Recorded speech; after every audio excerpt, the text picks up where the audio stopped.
તો આપણે દોરીની સૌથી પહેલા તો શું કરવાનું દોરીમાં? ગાંઠ બાંધવાની. ચલો ગાંઠ મારો.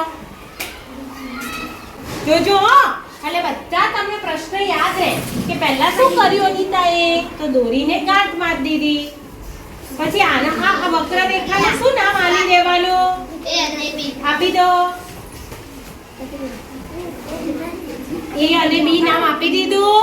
હા. ઓકે, ચલો હવે આપણે દોરીને ગાંઠ મારી છે. બિંદુ એ પર. હા, એક શેના ઉપર મૂકીશું? બિંદુ એ પર. તો આ સ્ટેપ લખવાના છે એટલા માટે જુઓ. હવે અનિતાને શું કરશે? હવે મૂકતા જશે આંગળે અને અંગૂઠા વડે શું કરશે? દોરીને દબાવતા જશે. તો આપણે આ લખવું પડશે ને, આંગળી અને અંગૂઠા વડે દોરીને દબાવતા દબાવતા આગળ વધવાનું છે. એમ કરતા કરતા આખી વક્રરેખા જો આંગળી અને અંગૂઠા વડે દોરીને દબાવી અને મૂકતા જશે અને છેક બી છેડા સુધી પહોંચતા જશે.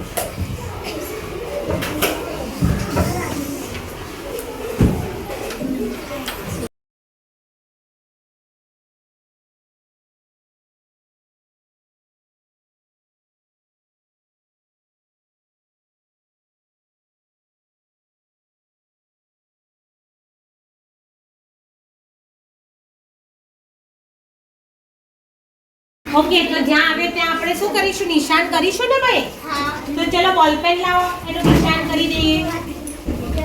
અથવા તો ત્યાંથી કટિંગ કરી દો તો પણ ચાલે કાતરથી. ચલો ત્યાંથી દોરી આપણે કાપી પણ દઈશું. લો, કાપી દો ત્યાંથી.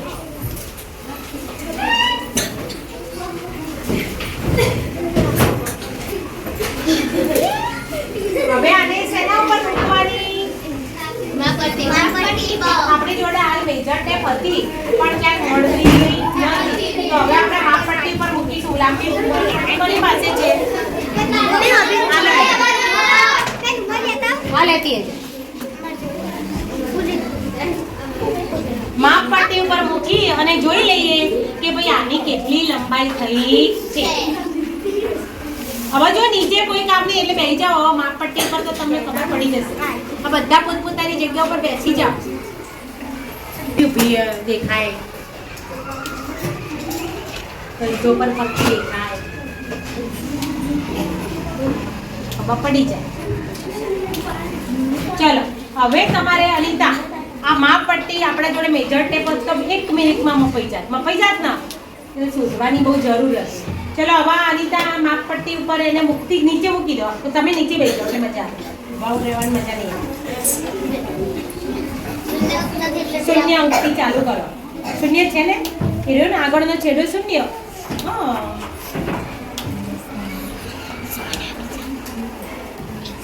કેટલું 30 ઉપર આવે એટલે કહો 30. હવે એટલાથી પકડો ફરીથી.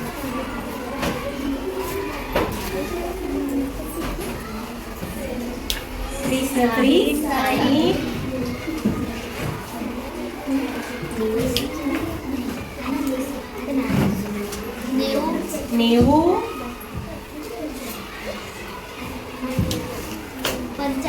90 ને 5 95. 95 શું ભાઈ મીટર? તો સેન્ટીમીટર. તો ભાઈ મીટર થવામાં કેટલા ખૂટ્યા? 95 સેન્ટીમીટર થઈ ગયા. તો 1 મીટરમાં કેટલા બાકી રહ્યા? કોને આવડશે? પ્રિયા બોલો. 5. કેટલા સેન્ટીમીટર ખૂટ્યા? ઓકે, તો આપણી જે વક્રરેખા હતી એની લંબાઈ કેટલી થઈ ગઈ? 95 સેન્ટીમીટર. આવડી ગયું બધાને વક્રરેખાની લંબાઈ માપતા? હવે આપણને લખતા અને બોલતા પણ આવડવું જોઈએ. આપણા પરીક્ષામાં એવો પ્રશ્ન પૂછાય કે વક્રરેખાની લંબાઈ માપવાની છે તો તમે શું કરશો? તો આવડવું. ચલો હવે આપણે પ્રશ્ન પૂછીશું. આપણે પ્રેક્ટિકલ કર્યો, હવે આપણે પ્રશ્ન પૂછીએ. કોને આવડશે? પહેલું એક સ્ટેપ બોલો. વક્રરેખાની લંબાઈ માપવા માટે તમે શું કરશો? ચલો જયશ્રી બોલો. વક્રરેખાની લંબાઈ માપવા માટે દોરી પર એક ગાંઠ બાંધો. વક્રરેખા પર A અને B બિંદુ દર્શાવો. બી દોરીની ગાંઠને બિંદુ A પર મૂકો. હવે આંગળી અને અંગૂઠાની મદદથી દોરીને ખેંચાયેલી આખી નાના નાના ભાગ માપતા જાઓ.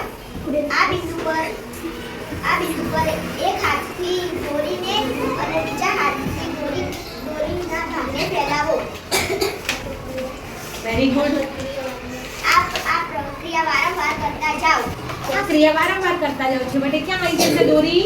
બી બિંદુ ઉપર આવી જશે ને. ત્યારે શું કરવાનું? તેને ત્યાં નિશાન કરી દો અથવા તો કાપી દો. હવે એને દોરીને શેના ઉપર મૂકી દો? બિંદુ બી સુધી પહોંચાડો. તેને કાપો અથવા મીટર પટ્ટી પર માપ લઈ લો અને વાંચી લો. હા, માપાન વાંચી લો. ચલો અનિતા, તું મસ્ત બોલીશ. હે બોલો. વક્રરેખાની લંબાઈ માપવી છે તો આપણે હાલ માપી, આપણે પ્રેક્ટિકલ કર્યું એવું જ બોલવાનું. આપણે કાંઈ અંદર વધારે બોલવાની કે આપણે પહેલા તો શું કર્યું ભાઈ? શું લીધું હાથમાં? દોરી શું કરતી હતી? પછી વક્રરેખાને શું નામ આપી દીધું? A અને B. એ બી કહી દીધી ને. ચલો હવે દોરીની ગાંઠને કયા બિંદુ પર મૂકવાની છે?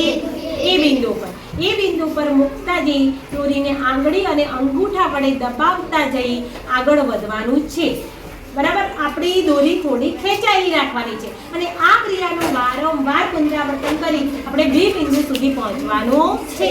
જ્યારે બી બિંદુ ઉપર આવી જઈએ ત્યારે દોરીને કાં તો કાતરથી કાપી લો અથવા તો ત્યાં નિશાન બનાવી દો. હવે એ દોરીને મીટર પટ્ટી ઉપર મૂકી દો અને આપણું માપન વાંચી લો. રેડી? આવડશે? ઓકે.